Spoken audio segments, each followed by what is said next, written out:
요한복음 특강 23번째 시간입니다. 오늘은 요한복음 5장 32절에서 43절까지 말씀드리도록 하겠습니다. 자기 자신의 이름으로 오르는 자의 정체가 되겠습니다. 지난 시간에는 주 예수님은 하나님 아버지와 마찬가지로 생명의 근원이 되시는 분이라는 얘기를 드렸습니다. 그리고 주님의 음성을 듣고 생명의 부활로 일으켜지는 사람들과 영벌의 심판의 부활로 일으켜지는 사람들에 대해서도 말씀드렸습니다. 생명의 부활은 성경적으로 한 번 일어나는 사건이 아니라 4번에 걸쳐서 일어나는 사건이라고 말씀드렸습니다. 첫 번째는 예수 그리스도께서 십자가에서 숨을 거두시고 다시 부활하실 때 그때 같이 부활한 많은 구약 성도들. 두 번째, 예수 그리스도께서 공중 재림하실 때 그리스도 안에서 잠든 자들이 먼저 일어나고 또 살아남아 있는 성도들이 변화돼서 휴거되는 사건입니다. 세 번째는 대환란 기간에 순교한 유대인 성도들과 이방인 성도들이 있습니다. 그들은 믿음과 행위, 즉 예수 그리스도를 믿고 666표를 받지 않고 끝까지 견뎌야 된다라고 말씀드렸죠. 그래서 그들은 이제 대환란 끝에 부활하게 되는 것입니다. 네 번째는 이제 그 천년왕국 기간 중에 행위로 구원받은 성도들입니다. 천년왕국 기간에는 이제 예수님께서 직접 통치하시기 때문에 믿음은 필요 없고 행위만이 필요한 것이죠.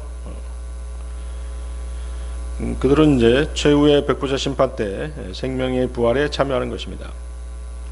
그래서 백보자 심판은 구원받지 못하고 죽은 모든 죄인들에 대한 최후의 심판으로 알고 있는 사람들이 있는데요. 그렇지 않죠? 이 백보자 심판석에서는 구원받은 성도들도 있다는 사실입니다. 그들은 이제 주님으로부터 이제 상을 받게 되겠죠. 반면 영벌의 심판의 부활은 단 한 번 있게 됩니다. 그것은 최후의 백보자 심판에서 부활해서 심판을 받고 영원한 불호수에 떨어지게 되는 것입니다. 자, 이러한 사실은 각 시대별로 구원받은 방법이 다르다는 그 사실과 연관되어 있는 것입니다. 자, 율법이 있기 전에는 어떻게 구원을 받죠? 믿음으로 구원을 받습니다. 율법이 주어진 후에는 율법을 지키는 행위가 필요하고요. 그리고 지금 이 신약 시대, 이 은혜 시대는 오직 믿음만이 필요하죠. 그렇죠? 그 다음에 환란 시대 때는 예수 그리스도를 믿는 믿음과 666표를 받지 않고 끝까지 견뎌야 되는 행위가 필요하죠. 그래서 믿음 플러스 행위가 되겠습니다. 그 다음에 천년왕국 때는 아까 말씀드렸다시피 예수님께서 드러나게 자신의 모습을, 그분의 모습을 보이시고 통치하시기 때문에 믿음은 필요 없고 행위가 필요하죠. 산상수훈과 주님의 계명들을 지키는 행위로 구원을 받는 것입니다. 자, 그러면 이제 요한복음 5장 32절 33절 보십시오. 요한복음 5장 32절 33절. 나에 관하여 증거하는 또 다른 이가 있으니 그가 나에 관하여 증거하는 그 증거가 참되다는 것을 내가 아노라. 너희는 요한에게 사람을 보냈으며 그는 진리에 대하여 증거하였느니라. 자, 거기다 밑줄 쳐보십시오. 나에 관하여 증거하는 또 다른 이. 자, 누구죠? 나에 관하여 증거하는 또 다른 이는 다름 아닌 하나님 아버지시죠. 하나님 아버지십니다. 주님께서는 하나님 아버지와 동떨어져서 독자적으로 자신을 위해서 증거하지 아니하시고 하나님 아버지와 그분의 뜻으로부터 분리되어 있지 않으시다라고 그렇게 말씀드렸죠. 자, 이것은 요한복음 8장 13, 16절 말씀으로 증명이 되는 것입니다. 요한복음 8장 13, 16절 보십시오. 그러므로 바리새파 사람들이 그분께 말씀드리기를 당신께서는 자신에 관하여 확증하시나이다. 당신의 확증은 참되지 아니하나이다 하였더라. 예수님께서 그들에게 대답하여 이같이 말씀하셨느니라. 비록 내가 자신에 관하여 확증할지라도 여전히 나의 확증은 참되도다. 이는 나는 내가 어디에서 왔고 내가 어디로 가는지 알기 때문이라. 그러나 내가 어디에서 오고 내가 어디로 가는지 너희는 분간할 수 없느니라. 너희는 육신을 따라 판단하나 나는 아무도 판단하지 아니하노라. 그런데도 불구하고 만일 내가 판단한다면 나의 판단은 참되니라. 이는 내가 홀로 있는 것이 아니요 오히려 나를 보내신 아버지께서 나와 함께 계시기 때문이라. 나를 보내신 아버지께서 나와 함께 계시기 때문이라. 자, 거기 그 33절 보십시오. 33절에서는 주님께서는 그 유대인들이 침례인 요한에게 사람들을 보냈을 때 그가 진리에 대해서 증언했던 사실을 상기시켜주고 계시죠. 주님께서는 침례인 요한이 나에 대해서 증거하였느니라고 말씀하시지 않고 진리에 대하여 증거하였다라고 말씀하시죠.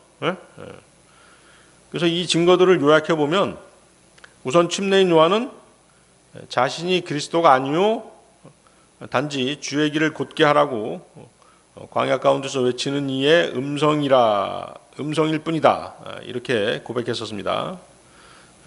또 그는 유대인들에게 그들 가운데 그들이 알지 못하는 한 분이 서 계시다라고 증거하면서 그분에 대해서 뭐라고 말씀하셨습니까? 뭐라고 말했습니까?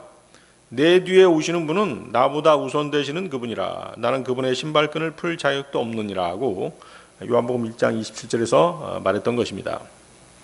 요한복음 1장 29절에서는 세상 죄를 제거하시는 하나님의 어린 양을 보라고 외쳤고, 요한복음 1장 34절에서는 나는 이분이 하나님의 아들이심을 보았고 또 확증하였느니라고 증언했던 것입니다. 자, 요한복음 5장 34절 35절 보십시오. 34절 35절. 그러나 내가 사람으로부터 증언을 받지 아니하나 너희가 구원을 받도록 내가 이런 것들을 말하느니라. 그는 타오르는 빛이자 발산하는 빛이었느니라. 그런즉 너희는 한동안 그의 빛을 크게 기뻐하기를 원하였느니라. 예수님께서는 이제 그 사람의 증거를 필요로 하지 않으시죠. 물론 침례인 요한은 하나님께로부터 보내심을 받은 사람이었고 주의 길을 곧게 하라는 사명을 띠고 있었습니다. 그는 그러한 자신의 사명을 충실하게 수행했던 것이죠. 하나님께서 사람을 증인으로 먼저 보내신 것은 인간의 속성이 어떻습니까? 원래 하나님의 말씀보다 사람의 말을 잘 믿는 경향이 있는 것이죠. 그렇죠? 눈에 보이지 않는 하나님의 말씀보다 눈에 보이는 사람의 말을 더 신뢰한다는 것이죠. 요한복음 5장 43절 말씀인데요. 내가 나의 아버지 이름으로 왔는데 너희는 나를 받아들이지 아니하는도다. 만일 또 다른 이가 자기 자신의 이름으로 온다면 너희는 그를 받아들이리라. 이게 사람의 본성인 것이죠. 하나님께서는 이 사실을 잘 아셨기 때문에 침례인 요한을 먼저 증인으로 보내신 것입니다. 주님은 그분의 선포하신 것이 옳다는 것을 증명하기 위해서 요한의 증거에 호소하지 않으신다라고 말씀하신 것입니다. 거기 그렇게 말씀하시죠. 내가 사람으로부터 증언을 받지 아니하나. 그렇죠? 내가 사람으로부터 증언을 받지 아니하나. 주님이 의도하시는 바는 인간들의 생각과는 아주 다른 것이었습니다. 너희가 구원을 받도록 내가 이런 것들을 말하노라. 그렇죠? 거기 그렇게 말씀하시죠. 너희가 구원을 받도록 내가 이런 것들을 말하느니라. 침례인 요한이 진리이신 주님에 대해서 증거했고 그의 말은 그것을 들은 사람들에게 아주 유익한 영향을 끼쳤습니다. 요한의 증거는 하나님께서 이스라엘의 필요를 채워주시기 위한 그런 조치였던 것이죠. 하지만 그리스도께서는 요한의 증거를 필요로 하지 않으셨습니다. 그러나 사람들은 그것을 필요로 했다는 것이죠. 아시겠죠? 그것을 오해하면 안 되겠습니다. 하나님께서는 예수 그리스도 주님 앞에 사자를 보내셔서 그리스도를 위한 길을 예비하셨던 것입니다. 그러나 하나님이신 예수 그리스도께서는 인간으로부터 증거를 받지는 않으시는 것이죠. 요한복음 2장 24절 25절인데요. 그러나 예수님께서는 그들에게 자신을 맡기지 아니하셨으니 그분께서 모든 사람들을 아셨기 때문이라. 그리고 누군가 사람에 관하여 증언하는 것도 필요로 하지 아니하셨더라. 이는 그분께서 사람 안에 무엇이 있는지 아셨기 때문이라. 사실 인간은 어때요? 하나님을 정확하게 증거할 능력이 없죠. 하나님을 증거할 능력은 오직 하나님 자신만이 가지고 계신 것이죠. 그분 자신이 행하신 일들과 그분 자신의 말씀만이 그분을 증거할 수 있는 그런 능력을 갖는 것입니다. 주 예수님은 하나님과 동등하시기에 인간의 증거보다 훨씬 더 확고한 진리의 근거에서 증거하시는 것이죠. 이사야서 55장 9절 말씀인데요. 이는 하늘들이 땅보다 높음 같이 그렇게 나의 길들이 너희의 길들보다 높으며 나의 생각들이 너희의 생각들보다 높기 때문이라. 자, 문제는 인간이 하나님보다는 눈에 보이지 않으시는 하나님보다는 눈에 보이는 사람들의 말을 더 신뢰한다는 것입니다. 그래서 예수님께서는 나는 사람으로부터 증거를 받지 않지만 너희로 구원을 받게 하려고 침례인 요한 같은 증인을 내세우셨다라고 이렇게 말씀하시는 것이에요.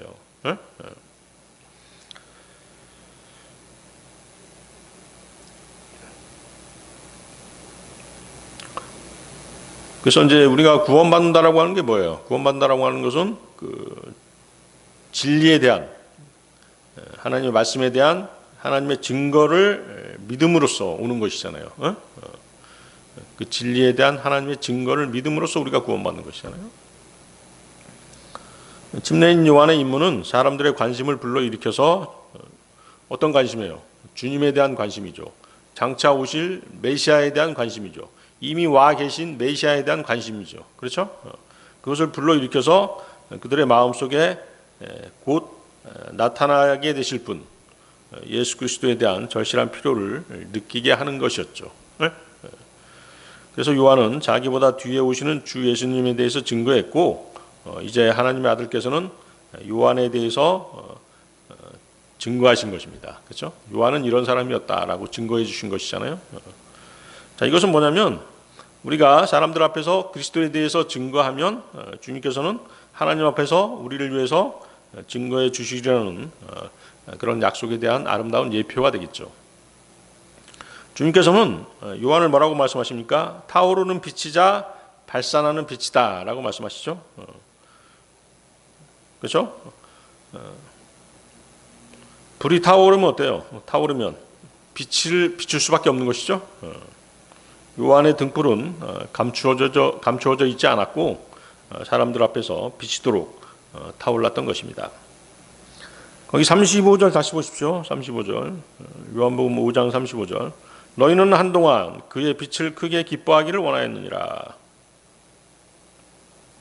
자, 유대인들이 요한의 빛 가운데서 한동안 즐거워했던 것은 요한이 말한 메시아에 대한 증거, 즉 메시아가 곧 오시리라고 말한 그 증거 때문이었죠. 그렇죠? 그들에게 이 소식은 어때요? 참으로 기쁜 소식이었죠. 왜냐하면 그때 뭐예요? 이스라엘은 로마의 식민 상태에 있었잖아요. 그래서 유대인들에게 메시아가 오신다는 이 소식은 그들 이스라엘이 로마의 압제로부터 벗어난다는 것과 그들의 원수들이 모두 멸망하리라는 것에 대한 기대감 때문이었던 것이죠. 그러나 메시아이신 예수 그리스도께서 오셨을 때 그분은 그렇게 하지 않으셨죠.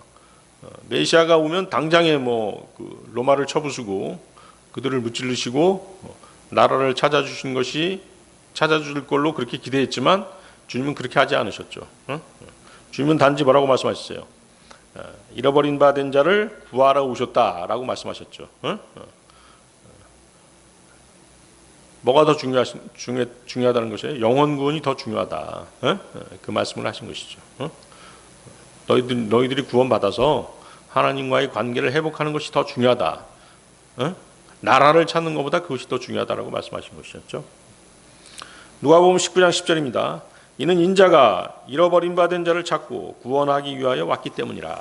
정확하게 말씀하신 것이죠.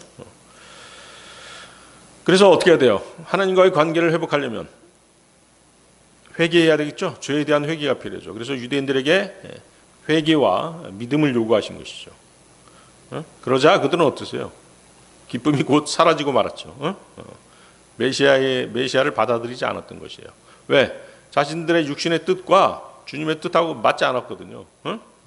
자신들은 로마의 식민 상태에서 해방되기를 원했지만 주님의 뜻은 뭐였어요? 너희들이 구원받아서 하나님과의 관계를 먼저 회복해야 된다는 게 그것을 더 중요하다라고 말씀하셨던 것이죠. 자, 요한복음 5장 36절 보십시오.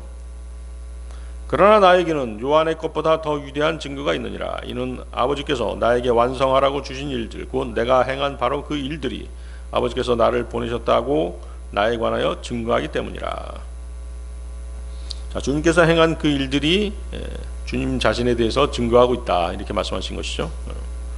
주님께서는 그 사마리아 수가성 우물가에서도 같은 말씀을 하셨습니다. 요한복음 4장 34절인데요. 나의 음식은 나를 보내신 분의 뜻을 행하는 것이요 그분의 일을 완성하는 것이라. 하나님께서는 오직 단 한 명의 아들, 곧 주 예수 그리스도를 보내셔서 다른 하나님의 아들들이 하지 못하는 일들을 하게 하신 것입니다. 다른 하나님의 아들들은 누구죠? 천사들이죠. 천사들입니다. 하나님 아버지께서는 오직 예수 그리스도를 통해서 행해지는 그 일들만을 기뻐하시는 것이에요. 예수 그리스도를 통해서만 또 구원을 받을 수 있잖아요.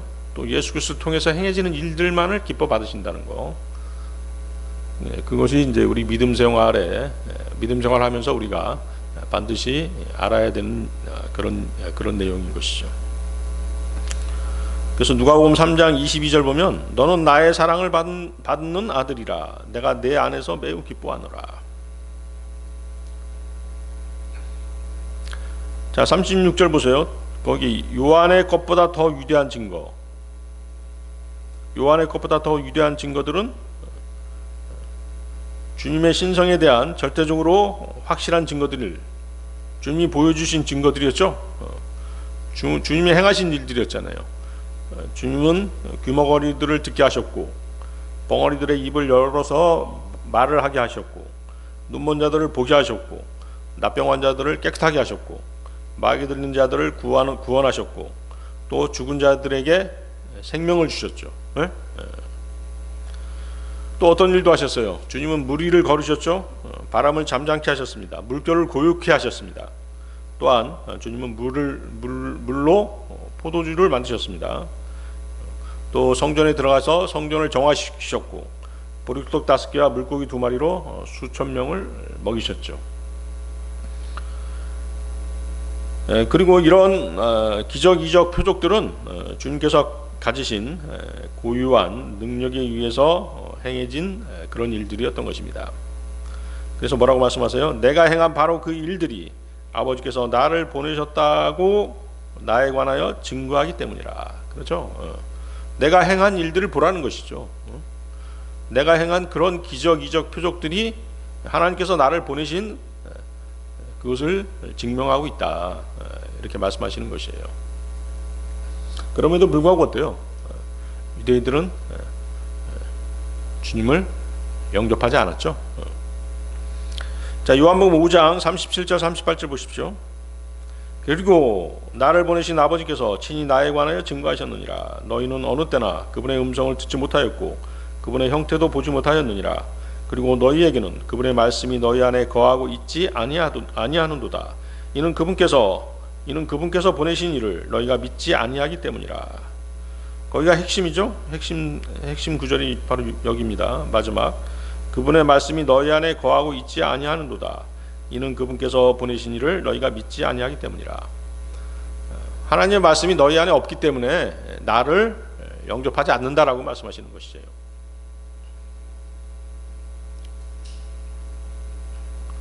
그래서 주님의 신성을 입증해 주는 증거는 주님에 의해 행해진 기적이적 표적이 있지만 가장 직접적인 증거는 하나님 아버지께서 친히 주님을 증거하신 그 내용들인 것이죠. 자, 그런데 유대인들은 하나님의 음성을 듣지도 못했고 그분의 형태도 보지 못했는데 어떻게 하나님 아버지께서 친히 주님을 증거하신 것을 알 수 있을까요? 그것은 바로 뭐예요? 구약시대 예언자들을 통해 주 예수님에 대해서 입증해 주신 예언하신 예언의 증거들이죠. 그렇죠? 그것을 통해서 하나님께서 주님을 증거하신 것이에요. 성경에는 뭐예요? 장차 오실 예수 그리스도에 대한 증거들이 넘쳐나죠. 그렇지만 어때요? 유대인들은 성경을 통한 하나님의 말씀이신 주님을 받아들일 만한 준비가 되어 있지 않았던 것이죠. 하나님의 말씀이 너희 안에 없기 때문에 구약에 많은 나에 대한 증거가 있다. 나에 대한 무수한 말씀들이 있는데 그 말씀들이 너희 안에 없다. 그렇기 때문에 나를 받아들이지 않는 것이다. 이렇게 말씀하시는 것이에요. 아시겠죠?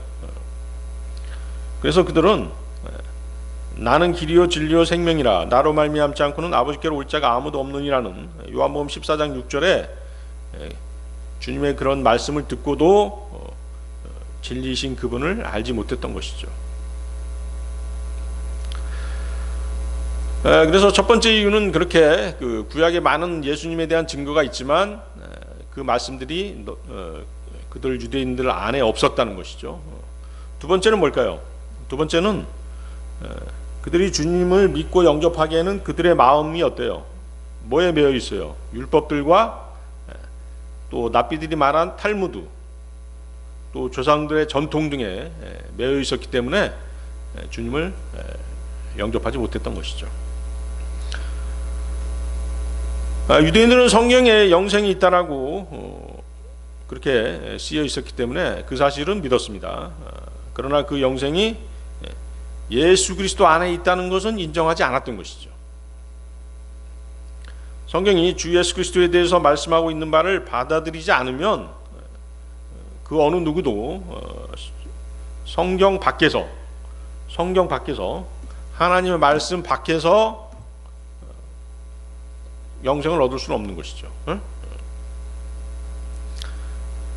그렇지만 이제 그들은 그 사실을 인정하지 않았던 것입니다.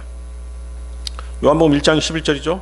그분께서 자기 자신의 백성에게 오셨으나 그분 자신의 백성은 그분을 받아들이지 아니하였도다. 그렇죠?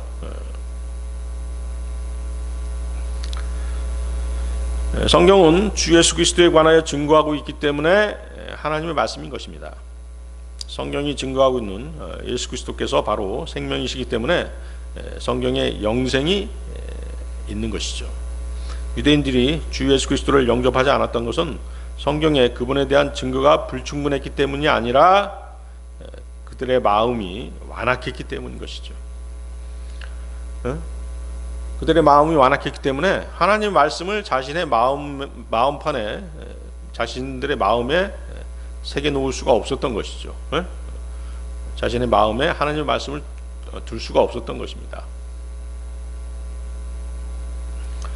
이스라엘은 메시아의 오심에 대한 구약의 예언들에 대한 많은 정보들을 갖고 있었습니다. 성경은 하나님의 말씀인 예수 그리스도의 하나님의 증언인 예수 그리스도의 오심에 대해 많은 것들을 제공하고 있죠. 사도 바울은 로마서 10장 18, 19절에서 이렇게 책망합니다. 그러나 내가 말하노라 그들이 듣지 아니하였느냐 진실로 들었도다. 그들의 소리가 온 땅으로 퍼져나갔고 그들의 말들이 세상의 끝들에까지 이르렀도다. 그러나 내가 말하노라 이스라엘이 몰랐느냐? 알았다는 것이죠. 그렇죠? 왜? 성경에 다 기록되어 있기 때문에. 이방인들은 몰랐지만 이스라엘은 알았다는 것이에요. 그럼에도 그 말씀을 자신들이 마음속에 담아놓고 있지 않았기 때문에 이스라엘은 예수님을 거부했던 것입니다.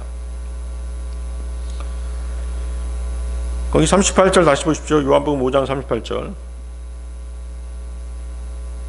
너희에게는 그분의 말씀이 너희 안에 거하고 있지 아니하는도다. 그렇죠? 이 내용이 이제 핵심적인 내용이죠. 주님께서는 이제 그분의 말씀으로 이스라엘을 책망하고 계신 것이죠. 거기 40절 보세요. 40절에 뭐라고 되어 있습니까? 너희는 너희의 생명을 얻고자 나에게 오려고 하지 아니한도다. 42절 너희는 너희 안에 하나님의 사랑이 없도다. 43절 너희는 나를 받아들이지 아니한도다. 44절 하나님께로부터만 오는 영예는 찾지 아니하니. 그렇죠? 46절에서 47절 모세가 나에 관하여 기록한 것을 믿지 아니하는도다.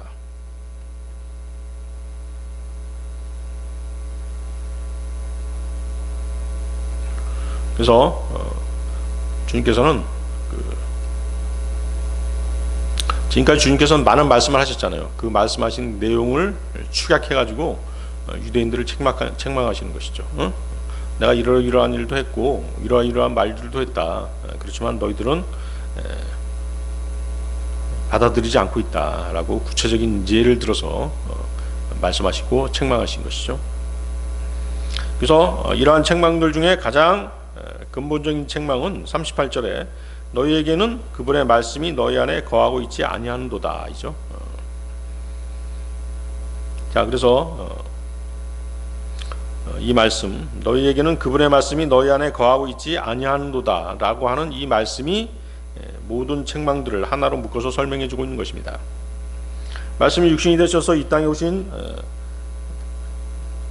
하나님의 말씀을 받아들이지 않으면 주님을 반드시 거부하게 되어 있는 것이에요. 하나님의 말씀을 거부한다는 것은 주님을 거부하는 것이죠. 하나님의 말씀이 인간의 마음속에 거하지 않으면 그들은 예수 그리스도 앞으로 나올 수가 없는 것입니다. 또 그분을 믿지도 영접하지도 않을 것이고 더 나아가서 하나님을 사랑하지도 못할 것이라는 것이죠. 그러면서 하나님으로부터만 나오는 영예도 구하지 않게 되는 것입니다. 자, 우리가 죄를 억제하고 죄를 짓지 않게 되는 이유가 무엇이에요? 또 죄로부터 우리를 보호할 수 있는 것이 무슨 이유 때문인 것이죠? 바로 하나님의 말씀이 우리 안에 있으면 죄로부터 보호를 받는 것이잖아요. 죄를 거절할 수 있는 것이잖아요. 죄를 거부할 수 있는 것이죠. 하나님의 말씀으로 말씀은 뭐예요? 성령의 검이잖아요. 그래서 악을 대적할 수 있는 것이죠. 요한복음 5장 39절 보시겠습니다. 성경 기록들을 찾아보라. 이는 그것들 안에 너희에게 영생이 있다고 너희가 생각하기 때문이라. 그런즉 성경 기록들은 나에 관하여 증언하는 것들이라. 그렇죠? 그런 예수님에 대한 증거들이 무수히 많이 있었음에도 불구하고 유대인들은 예수님을 받아들이지 않았다. 그 말씀들이 너희 안에 없었기 때문이다. 그렇게 책망하신 것이죠.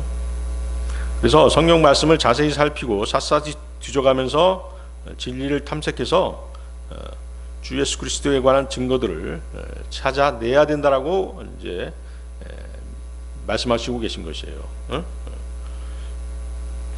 유대인들은 성경에 영생이 있다라고 믿었죠. 그러나 그들은 그 영생이 예수 그리스도를 통해서 얻을 수 있다라고 하는 사실을 깨닫지 못했던 것이죠. 그들은 영생이 예수 그리스도와는 무관한 것으로 그렇게 오해했던 것입니다. 왜 그럴까요? 그 이유는 뭐예요? 지금까지 얘기했지만 성경을 제대로 상고하지 않았기 때문인 것이죠. 또 그들의 완고함에서 나온 무지였던 것이죠. 주님은 어때요? 공생의 기간 동안에 그분의 백성들이 주님을 알아볼 수 있도록 무수한 증거들을 보여주셨잖아요. 그럼에도 그들은 주님을 거부했던 것이죠. 성경에 영생이 있다라고 믿는다면 성경이 기록된 하나님의 말씀을 믿지 않으면 안 되잖아요. 응? 로마서 10장 17절입니다. 그렇게 믿음은 들음에 의해서 오며 들음은 하나님의 말씀에 의해서 오느니라고 말씀하시죠. 여러분이 주 예수 그리스도를 믿고 구원받아서 영생을 얻게 된 것은 무엇 때문이에요? 어떻게 해서 구원받게 된 것이죠?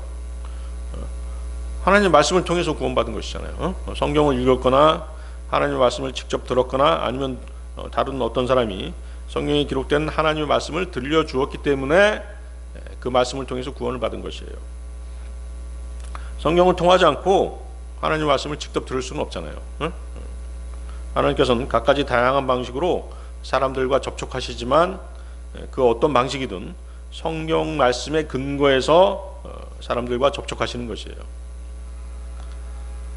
그래서 사람들은 누구나 구원받기 전에 어떤 경로로든 하나님의 말씀과 만나게 되어 있는 것입니다. 어떤 사람은 누군가의 입을 통해서, 그렇죠? 또 어떤 사람은 말로 들은 게 아니라 글을 통해서 하나님의 말씀과 접하게 되죠. 그런가 하면 또 어떤 사람은 직접 이야기를 들은 것도 아니고 직접 성경을 읽은 것도 아니지만 어딘가를 지나치다가 우연히 하나님의 말씀을 접할 수도 있잖아요. 그렇죠? 우리가 거리에 나가서 설교하면 어떻게 돼요? 지나치다가 우리가 하는 설교를 그 사람들이 듣는 것이에요. 예수 그리스도를 믿으라. 그래야면 너와 네 집이 구원을 받으리라. 이런 말씀 딱 나가면 지나가면서 들을 수밖에 없잖아요. 그렇죠?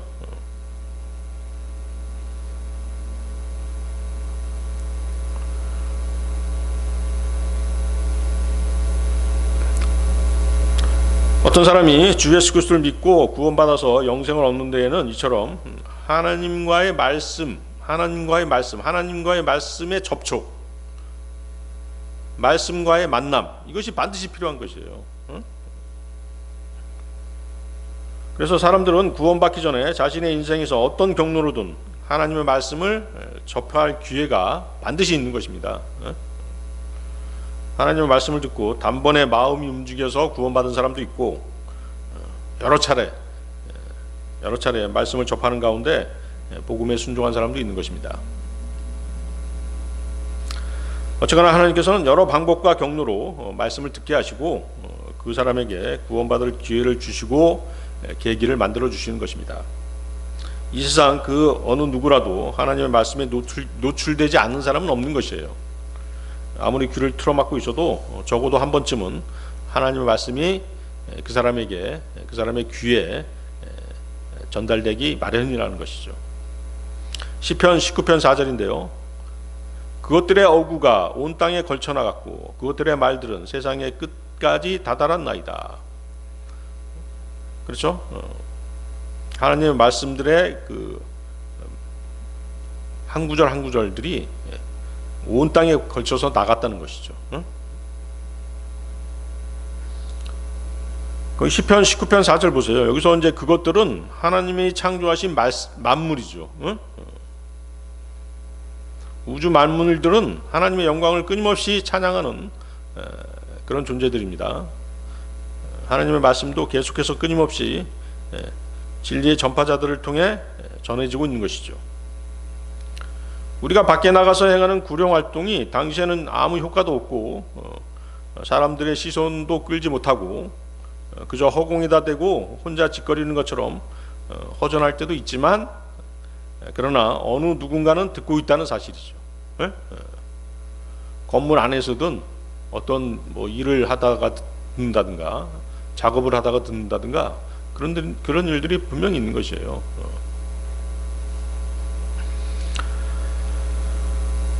또 어때요? 무심코 받아든 전도지를 심심풀이로도 한번 읽어볼 수도 있는 것이에요. 그렇죠? 다 하나님의 말씀을 어떻게 해요? 접촉하잖아요. 그렇게 함으로써. 그래서 우리가 진리의 말씀을 전하기만 하면 전혀 무관심한 것처럼 보이는 사람들 가운데 어느 한 사람이라도 그 사람의 귀에 하나님의 말씀이 전달돼서 그 사람과 하나님의 말씀과의 접촉이 이루어지게 되는 것입니다.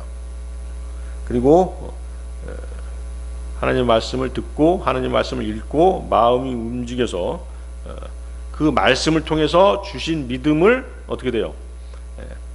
받아들이면 붙잡으면 위대한 구원의 역사가 이루어지는 것이죠. 하나님께서는 누구에게나 우리가 전하는 말씀을 통해서 자신의 삶을 되돌아볼 수 있는 그런 계기를 마련해 주시는 것입니다. 반드시 인생에서 한 번쯤은 그런 계기를 만들어 주시는 것이에요. 그래서 우리는 낙심하지 말고 부지런히 하나님의 말씀을 전파해야 되는 것입니다. 우리가 뿌린 씨가 어떻게 열매를 거두게 될지는 우리는 모르고 하나님께서는 아시죠. 그리고 하나님께서는 그런 우리의 수고에 대해서 결코 모른 채 하지 않으시는 분이시죠. 반드시 보상해 주시는 것입니다. 자, 그래서 다시 보십시오. 5장 39절 성경 기록들을 찾아보라는 말씀 나오죠. 찾아보라는 것은 이제 조사하다, 살피다 이런 의미가 있어요. 그래서 우리는 성경을 읽을 때 각 단어의 표현을 상세히 조사하고 그 표현이 나타난 곳들을 찾아보고 그 의미를 구별해서 보아야 되는 것입니다. 그렇게 성실하게 성경을 연구해야 하는 이유는 성경이 바로 예수 그리스도를 증거하고 있기 때문인 것이죠. 모든 성경은 우리에게 생명을 주시는 예수님을 증거하고 있는 것입니다. 예수님께 모든 초점이 맞춰져 있는 것이에요. 그래서 성경에다가 자신을 맞춰야 되는 것이죠. 성경에다 자신을 맞추지 않고 자신의 뜻에다가 성경을 맞추려고 하면 어떻게 돼요? 그 사람은 그리스도를 발견하지 못하게 되는 것이죠. 오직 말씀을 듣고 믿고 겸손히 성경을 찾고 읽고 공부하는 자만이 그 안에서 반드시 예수 그리스도를 만나게 되는 것입니다. 요한복음 5장 40절 41절로 가겠습니다. 그런데 너희는 너희의 생명을 얻고자 나에게 오려고 하지 아니하는도다. 나는 사람들로부터 영예를 받지 아니하노라. 자, 유대인들로 하여금 그리스도께로 오지 못하게 하는 것은 증거가 부족해서가 아니라 그들의 의지가 완고하기 때문인 것입니다. 그리고 그것은 세상 사람들도 마찬가지죠. 주 예수님께서는 그분에게 나아오는 모든 사람들을 만나 주실 그런 채비를 하고 계시는 분이십니다. 그러나 인간은 본성적으로 생명을 얻으려고 주님께로 나아오지 않는 것입니다. 왜 그럴까요? 그들은 자신들이 받게 될 끔찍한 죄의 결말을 깨닫지 못하기 때문인 것이 첫 번째 이유죠. 또 두 번째는 뭐예요? 사람들은 자신들의 사악함과 완악함을 고침받기를 원하지 않는 것입니다.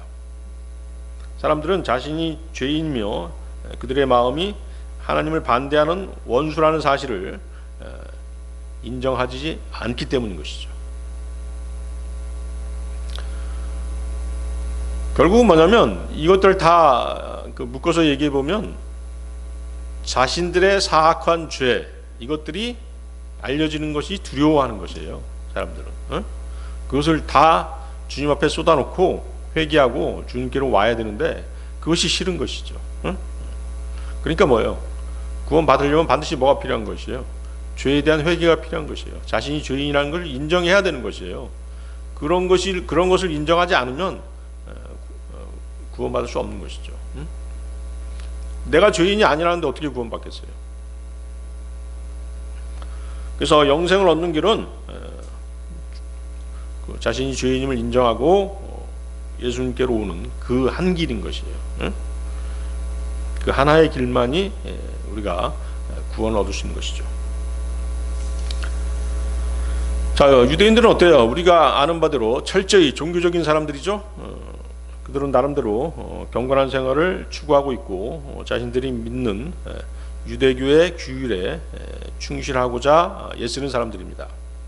하지만 이와 같은 그들의 노력은 하나님의 말씀을 쫓는 것이 아니라 자신들의 조상들이 만든 종교적인 전통을 따른 것이었기에 주님으로부터 책망을 받고 주님을 거부하는 그런 결과로 이어지게 된 것입니다.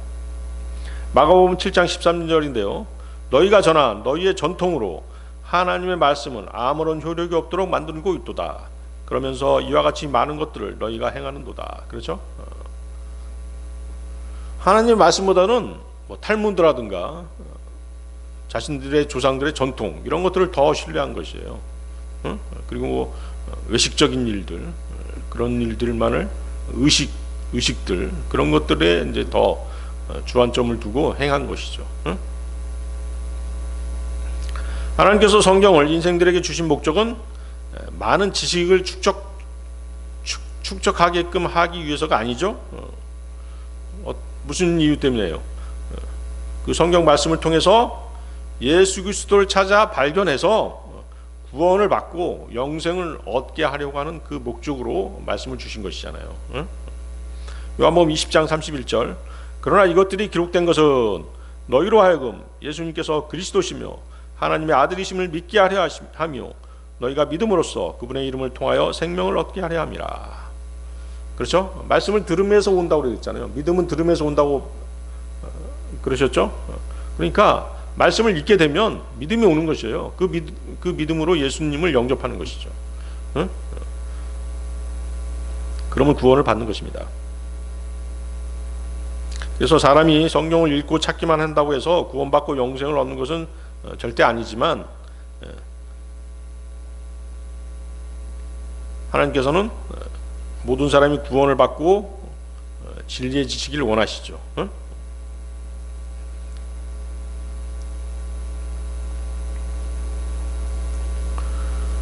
그래서 이제 지식적으로 그 성경을 안다고 해서 구원받지 못하는 이유가 바로 그것이에요. 죄 문제는 해결하려고 하지 않으면서 지식적으로만 뭐 이렇고 저렇고 하면서 이론적으로만 성경을 막 캐는 사람들이 있잖아요. 그래서 그 TV라든가 이런 데 나와서 성경 강연하는 사람들 있잖아요. 뭐 요한복음이 어떻고 신약이 어떻고 구약이 어떻고 얘기하는 사람이 있어요. 학자적으로 막 연구해가지고 얘기한단 말이죠. 정작 그 사람은 어때요? 자기는 구원 못 받았잖아요. 그게 딱 보이잖아요. 우리 구원받은 그리스도인들이 그 사람 강의하는 거 들어보면 알 수 있잖아요.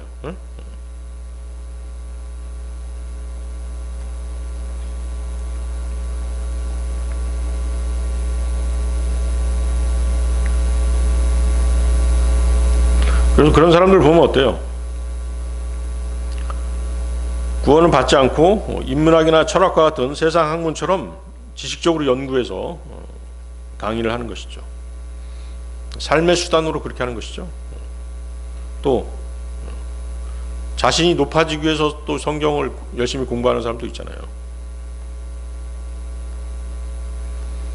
진실되지 못하는 것이죠.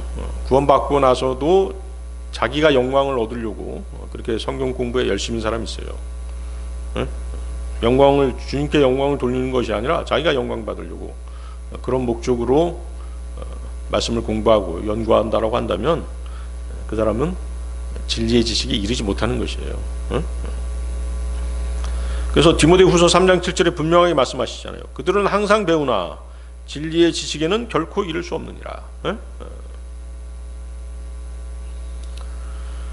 그래서 지금 이 시대에 이런 사람들을 주위에서 얼마든지 볼 수 있죠.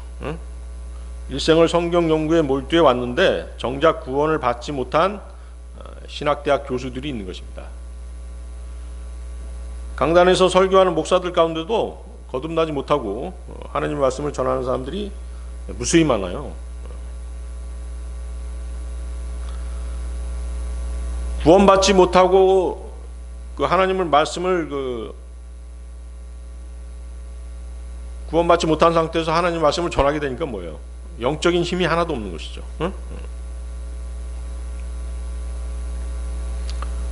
그러니까 영적인 하나님의 말씀을 깨닫지 못하니까 설교 시간에 뭘 강의하게 되는 것이에요? 인문학과 철학을 접목해서 설교를 하는 것이죠. 또 접근하기 쉽고 정립하기 쉬운 이데올로기에 심취해서 하나님의 말씀과는 전혀 상관없는 정치 목사 노릇하는 사람들 있잖아요. 가장 이제 참담한 것은 뭐냐면 사탄의 교리인 공산주의 사상을 포장해서 강단에서 설파하는 좌파 목사들이죠. 가장 불쌍한 사람들이면서 하나님 말씀과는 원수되는 사람들이에요, 사실은. 그죠?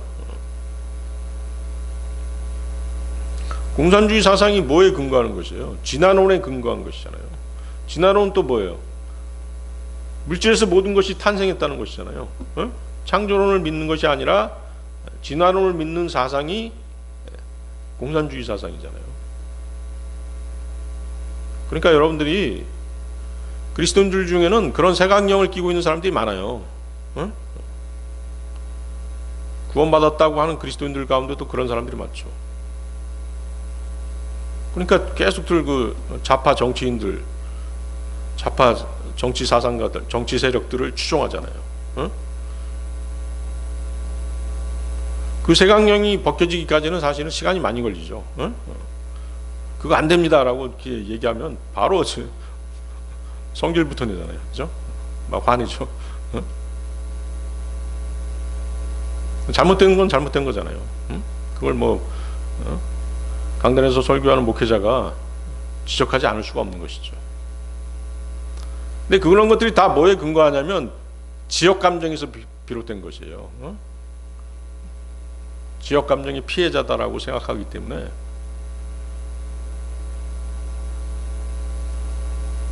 그런 좌파 정치인들을 통해서 어떻게 하는 것이에요? 대리 만족하려고 하는 것이죠. 자신의 지역 감정에 대해서 복수하고 싶은 것이죠. 그렇지만 그리스도인들은 빨리 그런 생각들을 버려야 됩니다. 지역 감정을 가지고 지역 감정을 가진 상태에서 성경 말씀을 보게 되고 그렇게 되면은 한 발자국도 앞으로 나갈 수 없는 것이, 전진할 수 없는 것이에요.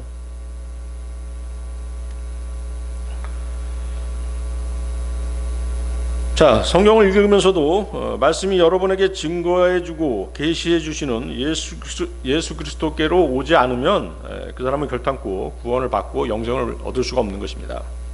오직 주 예수 그리스도만이 길이요 진리요 생명이신 것이죠. 자, 주님께서는 사람들로부터 영예 받는 것을 원치 않으셨습니다. 이 말씀은 주님이 사람에게서 영광을 구하지 않으셨다는 것이죠. 주님은 사람의 칭찬을 필요로 하지 않으시는 분이시죠. 주님은 사람의 칭찬으로부터 영광을 취하시는 그런 분이 아니십니다. 주님은 언제 어디서든지 하나님 아버지 편에서 오직 하나님의 뜻을 따라 행하시는 분이시죠. 주님은 사람들에게서 명성을 얻고 찬사를 받고자 원하신 적이 없으십니다.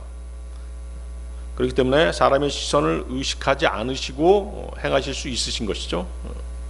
예수님께서 이 땅에 오신 것은 순전히 아버지의 뜻을 행하시기 위해서 오신 것이지 여론이나 대중의 인기를 얻기 위해서 오신 것이 아니잖아요.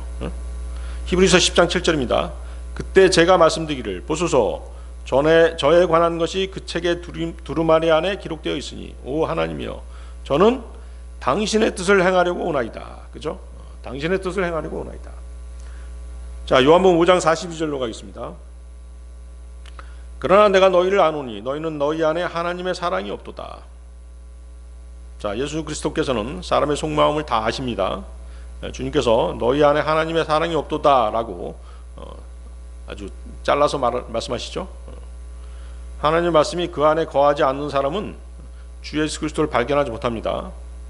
생명을 얻기 위해 그리스도께로 오지도 못합니다. 결과적으로 하나님을 사랑하지도 못하는 것이죠. 사랑할 수 없는 것이죠. 구원받지 못한 상태에서 교회를 다니면서 살아계신 참되신 하나님께 경배드리는 많은 종교인들, 또 하나님의 영광을 위해 열심히 일한다고 하지만 실상은 자신이 영광받기를 원하는 사람들, 예수 그리스도께서는 그러한 유선적인 사람들에게 결코 속지 않으시는 분이시죠. 주님께서는 종교적인 유대인들과 그리스도인이라고 자처하는 사람들의 마음속에 하나님에 대한 사랑이 자리 잡고 있지 않다는 것을 훤히 알고 계십니다. 만일 그들에게 하나님에 대한 사랑이 있었다면 그들은 먼저 하나님의 독생자를 영접하고 경배했을 것입니다.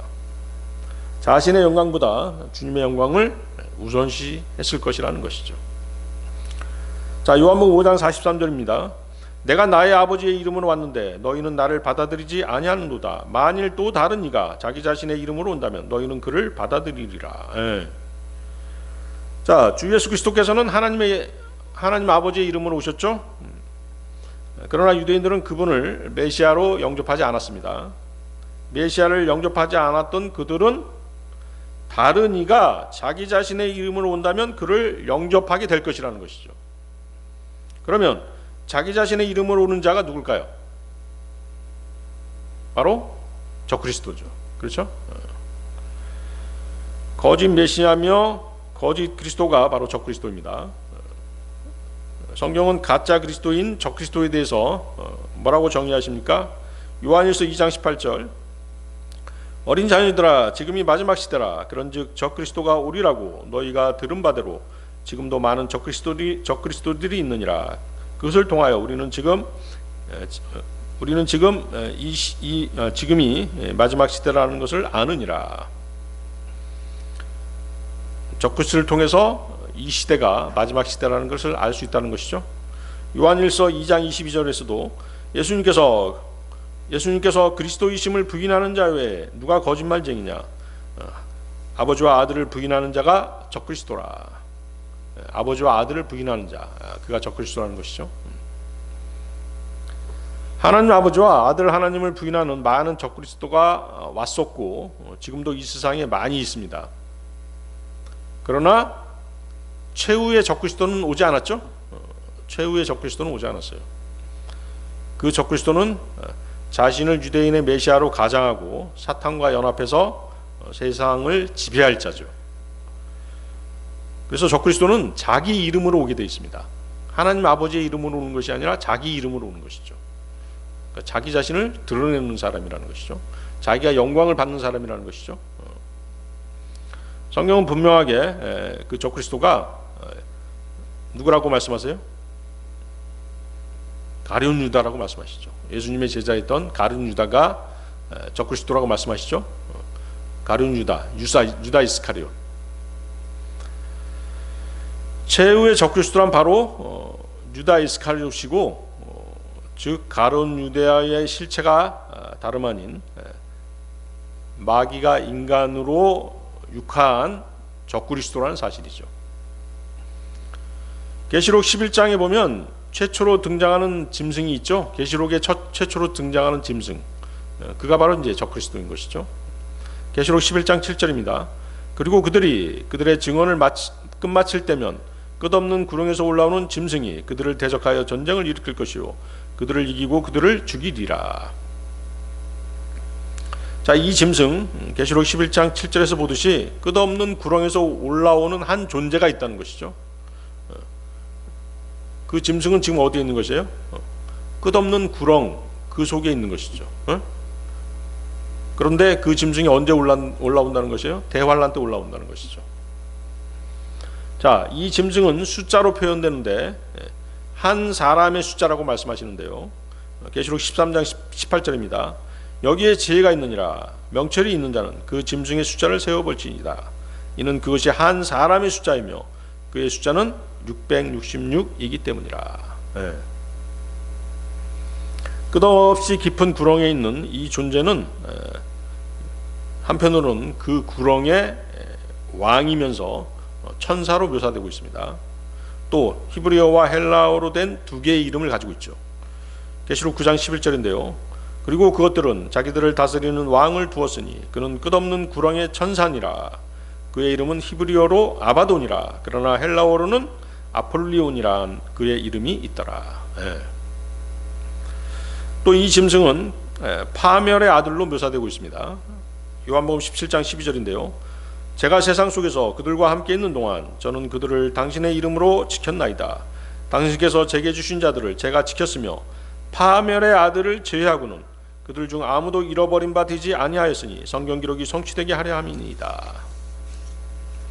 데살로니가후서 2장 3절, 아무도 어떤 방식으로든 너희를 속이지 못하게 하라. 이는 먼저 떨어져 나가는 일이 오지 않으면 그날이 오지 않을 것이요 그러고 나서 그 죄의 사람 곧 파멸의 아들이 드러나지 않으면 그날이 오지 않을 것이기 때문이라.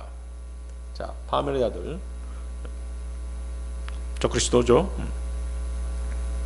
그래서 이 짐승은 전에는 사람, 즉 유다 이스카리옷으로 이 땅에 있었다가 지금은 어디에 있는 것이에요? 깊은 구렁에 있다는 것이죠. 그래서 지금은 없죠. 장차 대환란 때 구렁에서 나오게 되는 것이죠. 계시록 17장 8절입니다. 내가 본 그 짐승은 과거에는 있었고, 그렇죠? 과거에는 유다 이스카리옷으로 있었던 것이에요. 예수님의 제자로 있었던 것이죠. 현재에는 없느니라. 그리고 미래에는 끝없는 구렁에서 올라와 파멸로 들어갈 것이라. 그리고 과거에는 있었고 현재에는 없는데 여전히 있는 그 짐승을 지상에 거하는 자들이 볼 때 그들이 기이하게 여기리니 그들의 이름은 세상이 기초가 세워진 이래로 생명책 안에 기록되지 않았도다. 대환란에 들어가는 사람들은 어때요? 그 짐승을 보게 된다는 것이죠. 응? 짐승을 보게 되니까 대환란에 들어가는 사람들은 뭐예요? 그 짐승을 보고 기이하게 여기는 사람들은 어떻다는 것이에요? 생명책에 자신들의 이름이 없는 사람들이라는 것이죠. 그러니까 대환란에 들어간 사람들은 순교하지 않는 한 불행한 사람들인 것이죠. 응? 순교하게 되는 것도 어때요, 사실은? 응? 순교하게 되는 것도 구원받지 못하고 대환란에 들어갔기 때문에 순교해야 되는 것이잖아요. 응? 굉장히 고난의 시간이죠. 응? 시험의 시간인 것입니다. 대환란에 들어간다는 것은. 그래서 이 적그리스도가 지구상에 등장할 때 그는 세상에 등장할 때 그는 이스라엘에게 주어졌던 사도의 표적과 이적들을 행하면서 자기 자신을 스스로 유대인의 왕으로 추대해서 예루살렘 성전에 들어가게 되는 것이죠. 장차 이제 예루살렘 성전이 지어지는 것입니다. 그 성전에 들어가는 것이에요. 유대인의 제3성전이 이제 지어지게 되겠죠. 거기 들어가는 것이죠. 그리고 그곳에서 거짓 메시아로 군림하면서 자신을 하나님이다라고 주장하는 것입니다. 데살로니가후서 2장 4절 말씀이 그것이죠. 그는 대적하는 자요 하나님이라고 불리거나 경배를 받는 모든 것 위로 자기 자신을 크게 높이는 자니라.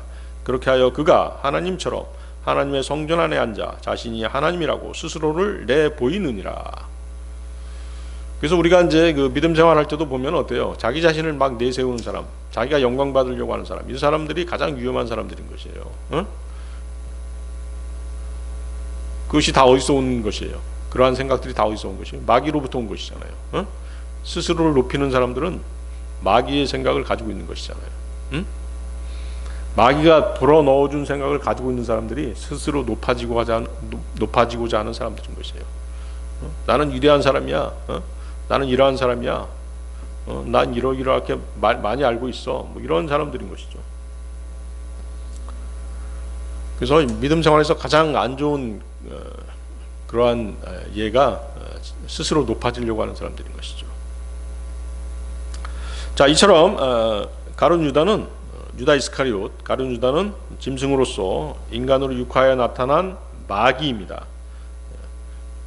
이 짐승의 숫자는 666이고 지금은 끝없이 깊은 구렁의 왕이죠. 응? 왕이면서 천사죠. 그죠? 그리고 성경에 정의되어 있는 파멸의 아들입니다.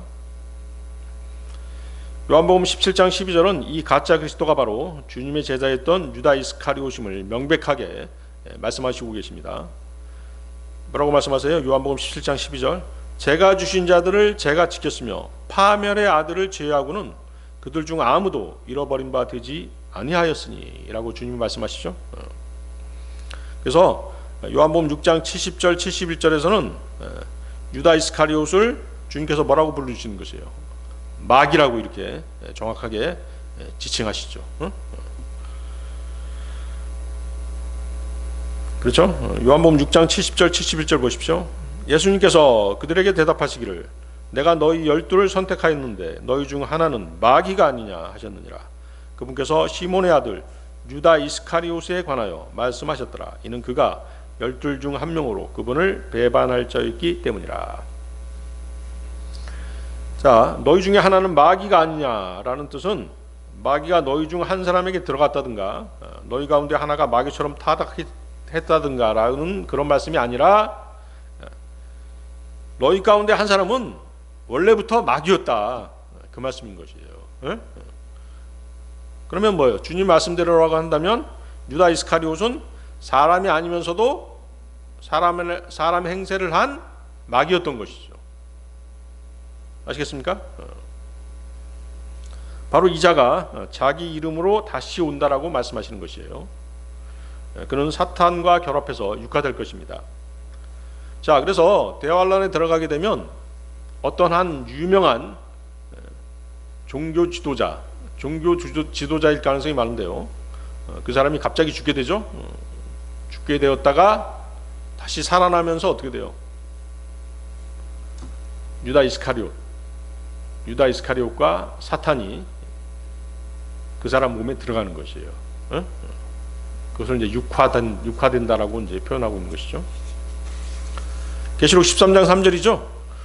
그리고 내가 보았더니 그의 머리둘 중 하나가 상처를 입어 죽게 된 것 같았도다. 그런데 그의 치명적인 상처가 치유되었더라. 그러자 온 세상이 경이로워하며 그 짐승을 쫓았더라. 자, 그런데 주님께서는 유대인들을 향해서 내가 나의 아버지의 이름으로 왔는데 너희는 나를 받아들이지 아니하는도다. 만일 또 다른 이가 자기 자신의 이름으로 온다면 너희는 그를 받아들이리라고 말씀하시죠. 그래서 그 거짓 메시아는 자기의 이름으로 오는데요. 와서는 어떻게 한다는 것이에요? 자기의 쾌락을 추구하고 또 사람들의 영광을 구하게 된다는 것이죠. 그래서 이제 그 적그리스도가 이제 그 대환란에서 유명한 정치 종교 지도자든 어떤 한 사람이 갑자기 죽었다가 다시 살아날 때 유다 이스카리옷과 사탄이 합쳐져서 어떻게 돼요? 육화되는 것이죠. 육화되어서 살아나게 된 그 사람은 어떻게 이제 하는 행동들이 다 뭐겠어요? 마귀적인 행동을 할 거 아니에요. 아주 철저히 타락한 그러한 행태를 보일 것이라는 것이죠.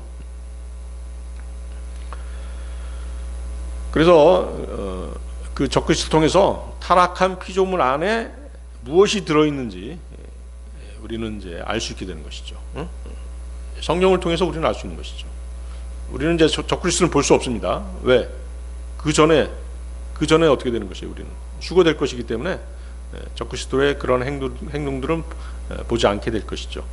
그렇지만 성경을 통해서 적그리스도 안에 있는 그런 타락한 그 행태들을 알 수 있는 것입니다.